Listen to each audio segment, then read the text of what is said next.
On this edition of McDougall, herbalist David Hoffman will challenge your assumptions about natural remedies. Hello, I'm Wayne Judd. And now here's a man who challenges the assumptions of the medical establishment, Dr. John.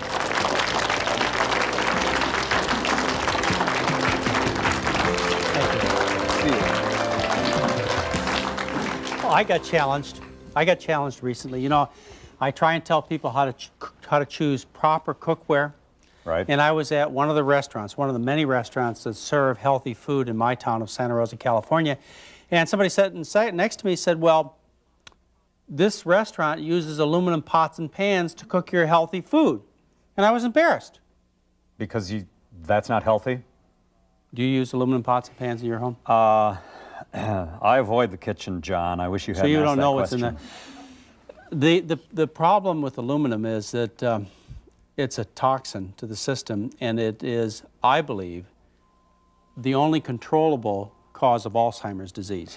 And not only do I believe it, the scientific literature is solidly behind that belief. Well, you know, I heard that just a few weeks ago, and ironically, even this very morning, as I was getting up and about, so for some odd reason, it came to my mind, that business of this whole possibility with Alzheimer's. And so I looked at my deodorant, and there it was, aluminum chlorhydrate or aluminum chloride, some chlorohydrate, sure. Yeah, and that was the primary ingredient that was listed. So, you know, am I going a little It wasn't just a deodorant, it was an antiperspirant. No, it was an antiperspirant, Right. That's correct. It is an antiperspirant. And that's the difference, and people have to remember that as we discuss that. There's a difference between deodorants, which generally don't have the aluminum, and antiperspirants, which stop the perspiration. So are you saying that the aluminum, I coat my armpits with aluminum to get them to quit sweating? The worst thing to do, Wayne, is to spray the armpits with this aluminum, have it enter through the nose. Oh. In cases of Alzheimer's disease, the worst cases of Alzheimer's disease have the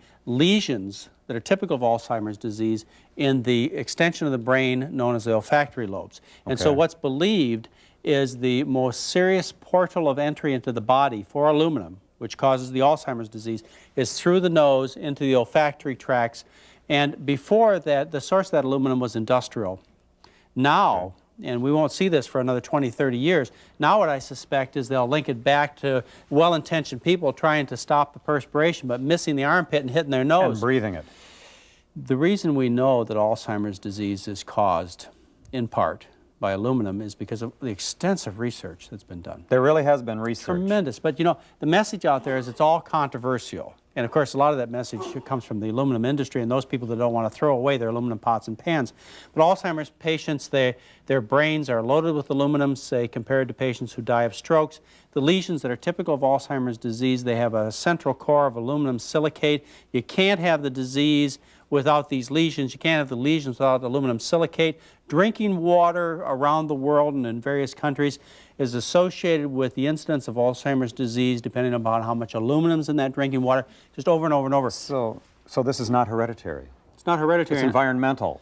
Absolutely. If my parents get Alzheimer's, I don't have to worry about it if I avoid aluminum? In the last 13 years in California, it's increased tenfold the incidence of Alzheimer's disease because of the increased use of aluminum in the past 50, 60 years. That's terrifying. Now, you may say there's controversy here, but the one thing I want to warn you about is you don't want to be a human guinea pig that finally establishes whether or not Alzheimer's disease is caused by aluminum. Avoid that experiment, Give it up. Wayne. Okay. Just avoid the experiment. I'm convinced. After this break, David Hoffman will be here to talk about herbal medicine. Stay with us. This has been a good show. You are going to...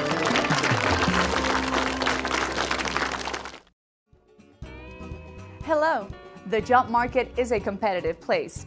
In today's economy, extra skills mean a better job for you.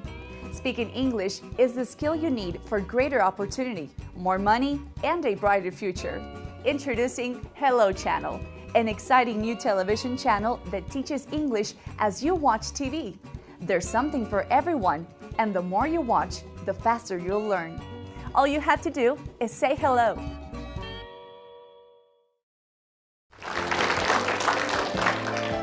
And with us is David Hoffman. You remember David Hoffman from a few shows back. Herbal medicine is what we talked about, and I couldn't get enough of it. I love the subject of herbal medicine, and I have some resentment here, and that is that I was not given this kind of educational background in medical school. I should have been taught how to help my patients with herbal preparations. And I was left with the attitude, and it continued until I met David Hoffman and similar people who are knowledgeable in herbs. I was left with the attitude that herbs were ineffective. They're just, plants, weeds, self-administered things that do little good. And the few of them that had some potency to them, they'd knock your liver out. They'd make you sick.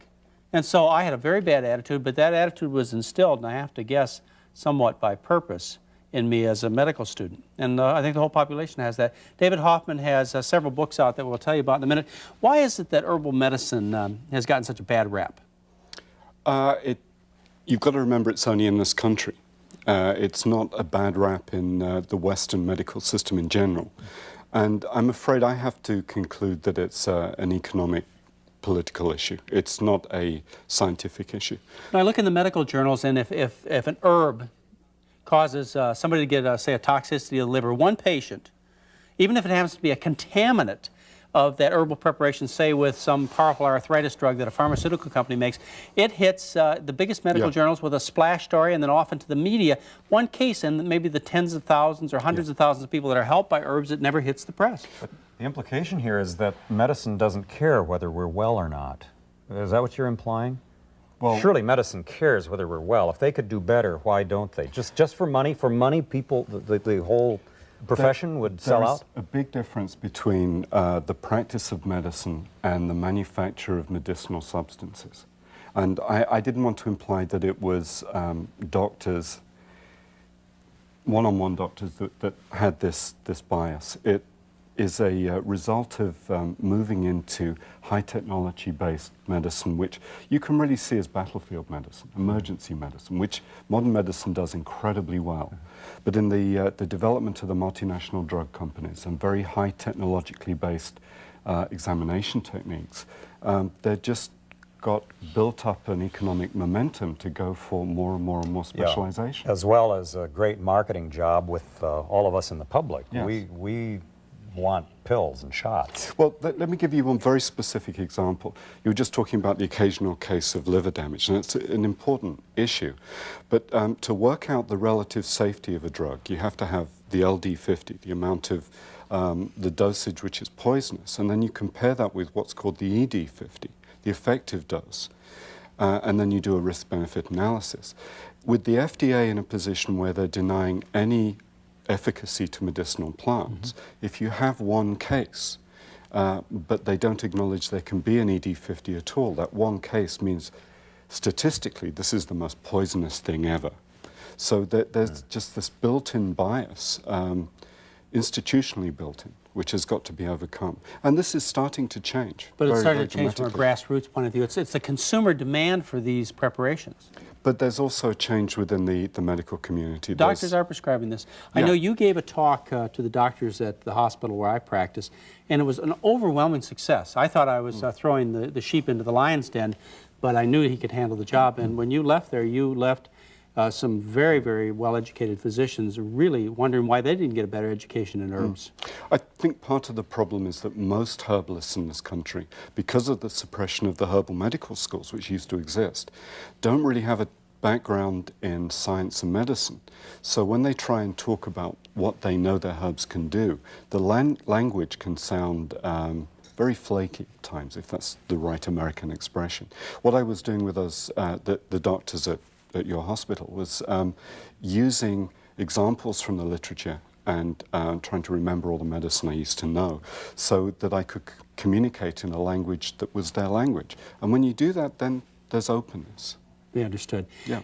You practiced herbal medicine, helped people for a long time. If you were going to convince, say, a group of patients or a group of doctors that this is real legitimate stuff that really works, what kind of problem would you treat, and what kind of herb would you got one shot at it, David Hoffman, one shot. You want to make a demonstration that herbs do a lot of good. That's sounding a bit biblical. But I would say that the real strong area for natural medicine in general, but especially herbal medicine, is treating the degenerative diseases, not trying to treat acute life-threatening conditions.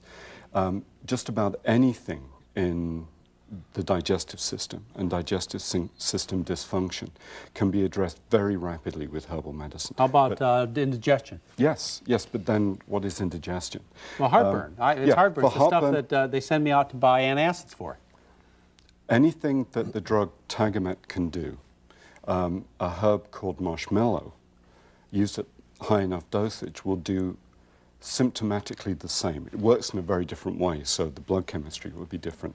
But you can achieve the same results, and actually you can achieve them faster. How about, I've heard cabbage is also good for indigestion, ulcer problems. Very much. And bananas, I've heard too. Extract of bananas. Yes, yes. There's a whole range. I mean, that's why I'm not able to come up with one herb, because that's like saying, what would a really good green nutritional plant be? You know, we need a range of them. I wonder how much you could charge for bananas if you could put them in a capsule. Well, have you seen those capsules of powdered beet powder? Beetroot. That is a little bit. You know, of a John, problem. this is a question that we probably are coming up Yeah, for we'll a break, get but to I that. have a question about how much it costs to go herbal. And we'll answer that in just a moment, and I'll also tell you about David Hoffman's books. We'll be back with David Hoffman in just a minute.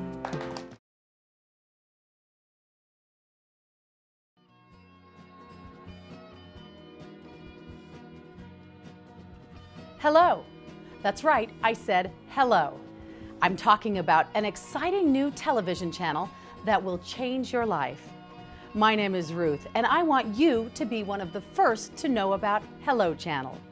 Hello Channel is designed to teach you to speak English. Anyone can learn. We offer something for everyone. You'll see programming for children, teenagers, and adults, all on different levels. With Hello Channel, you'll hear, see, read, and speak English as you're watching entertaining television programs, making it easy to learn. If you've always wanted to learn English but haven't had a chance, Hello Channel is perfect for you. Start today, and remember, for a brighter future, just say hello.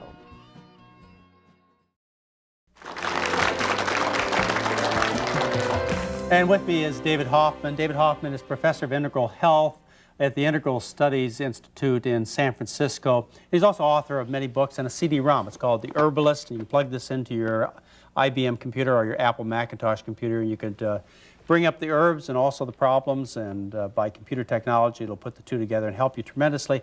Also a book called An Elder's Herbal, which is a practical book on making plant medicine your friend, and The New Holistic Herbal, again, another practical book for people to use to identify the herbs that could be an advantage to their problems. And then for doctors, for people who are interested in the scientific basis of herbal medicine, he's written a scientific book. It's the information source book of herbal medicine. And so if you'd like to go to the original literature on this, that book will help you.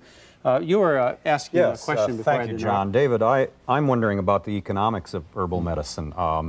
Can I afford it? Is it more or less expensive? Will my health plan cover it, as opposed to getting amitriptyline, or it's the only drug that jumped into my brain at the moment. But you got my question. Yeah. What's the economics of this? Confusing. This is a point where I start to lose friends in the herbal industry, because as far as I'm concerned, herbalism should be, I suppose we could say, the people's medicine. If you know the plants, you can pick them. If you don't know the plants, don't pick them, just in case. In states where naturopathic medicine is licensed, and California is not one of them, but in the states where it is, then if the herbs are prescribed by a naturopathic physician, then they can be covered by insurance.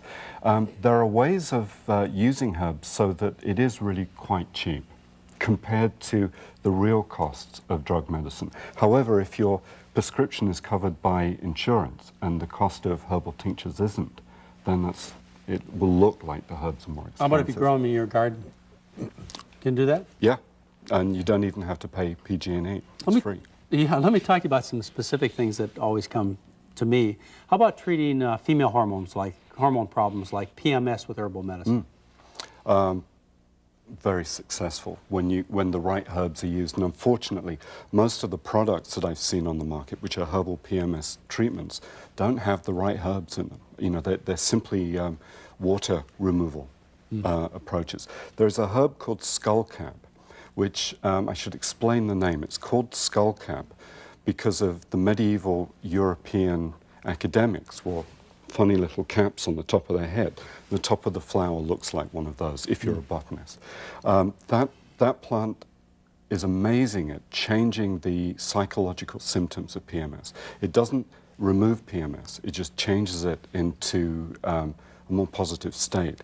For ongoing problems, if this happens every month, then Vitex used every day over 2 or 3 months will usually calm down the ups and downs. And then if there is cramping, dysmenorrhea, there's a plant called cramp bark. Cramp bark, that was convenient. Yes, well, if anybody knows botany, you look at the Latin names of most of the plants, they're named after their medical use.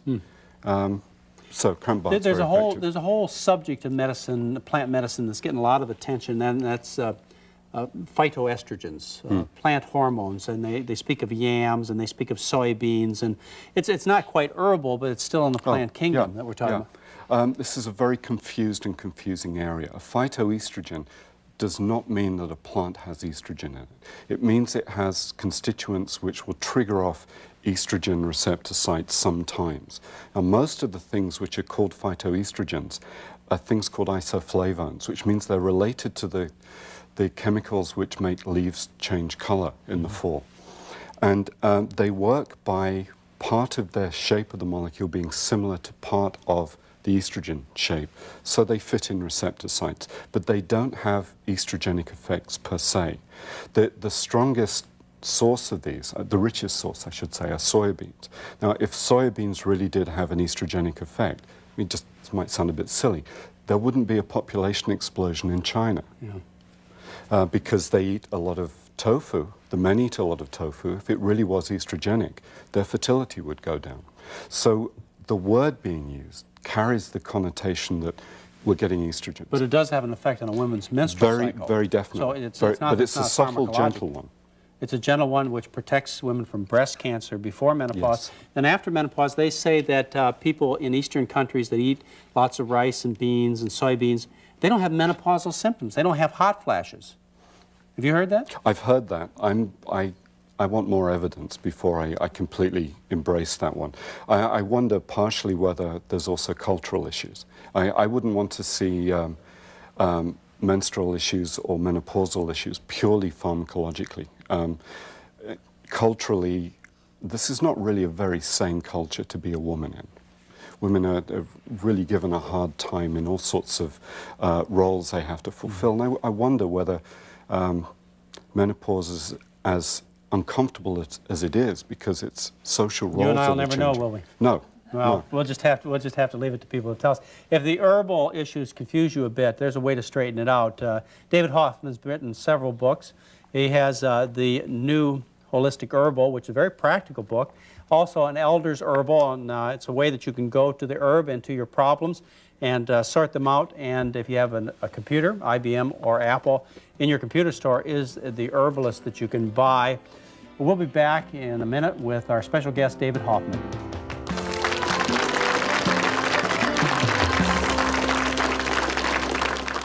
Watch TV and learn English at the same time on Hello Channel.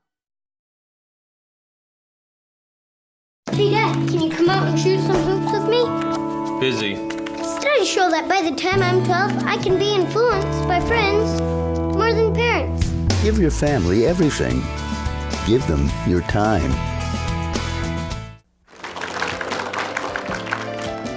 And with us is David Hoffman. He's a very practical man, and herbal medicine is his specialty.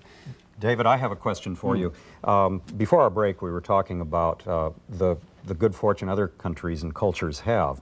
What concerted or organized effort do we see in the medical community or in the herbal community to actually tap into those kinds of resources? I mean, are we just, again, sometimes I sense that America is we have it all and we know it all, but are we reaching out and connecting so that we can grow and learn through? Well, you know, actually, in terms of the worldwide herbal community, there's actually been suggestions that there should be medical herbalists sent as a sort of missionary task to help the poor Americans who are lacking Project in this. Hope. There's Project Herb. The World Health Organization funds something called the Traditional Medicines Program, which is looking at ways in which indigenous traditional, usually herbal approaches can be linked in with Western Orthodox medicine. And incredible work's being done on that. There's only one country in the world where that doesn't happen, and that's here. Interesting. Well, we have the pharmaceutical companies Yes. that make up for all that. Yes. How about we hear a lot about herbs, and the household word is ginseng. How about ginseng as the tonic for youth, the tonic for, well, anything you would want, I guess? Well, there are lots of different ginsengs, which is one of the confusing issues here. Ginseng belongs to a category of plant actions called adaptogens, which help you cope and deal with stress. And they're very, very useful, but you can only use them so far. What we Westerners tend to do is when something good comes along, we use it to its limits, and then we need something else to help us. Ginseng really comes into its own when it's used as a way of coping with stressful situations, changing the stress, and removing it. If ginseng is just used regularly to work harder, do more, then a collapse is going to come eventually. The plant which I recommend, rather than Panax ginseng, the one that is so well known, is something called Siberian ginseng. Ordinary ginseng can overstimulate some people. It's not uncommon to get headaches. Siberian ginseng doesn't cause any of those problems, and it's a lot cheaper.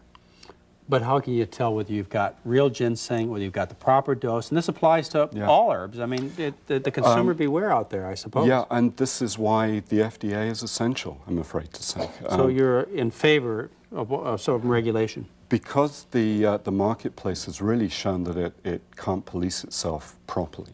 There are some excellent herb companies, but there are some really dubious organizations. There is a really important role for the FDA. However, what it's doing at the moment makes no sense whatsoever. But there is an important need for regulation. Once you get it back into that realm, though, face it, David, aren't we again looking at commercializing this thing to the extent that it's just going to become another rip-off? Once we find it's better, then maybe the pharmaceuticals will move toward herbs and capture the market, and we'll... They can't patent them. No, but they can patent mixtures and combinations. Yes, it's a concern. It's a real concern. You have to bear in mind that all of the big drug companies, other than the genetic engineering ones, they all started as herbal product companies in the last century. Interesting. Well, I guess I'm just skeptical that herbalists are going to be any nicer than pharmacies. Is that bad? No, it's a good question. Economics seems to drive everything. One of the real saving graces of herbalism is that most of the people in it are in it because they love it, not because they're in it to make money. They're good people. They're supposed to, we think of you as being a good person because this is what you do. No comment on that one. Maybe when it comes to care nothing successful, for the money money, will make of you course. bad. Yeah, but a lot of the herbal companies are choosing not to grow. They're choosing to be very regional, very local, and just producing good quality products for the local market. And I think that's the saving grace to avoid the trap that you One see. quick last question. You think herbal medicine is going to become more and more popular? Yes. Yes, it's. I do a lot of teaching around the country, and interest is just skyrocketing. Thank you, David Hoffman. Always a fascinating subject. Happy to be here. Until next time, stay healthy and happy. Really good.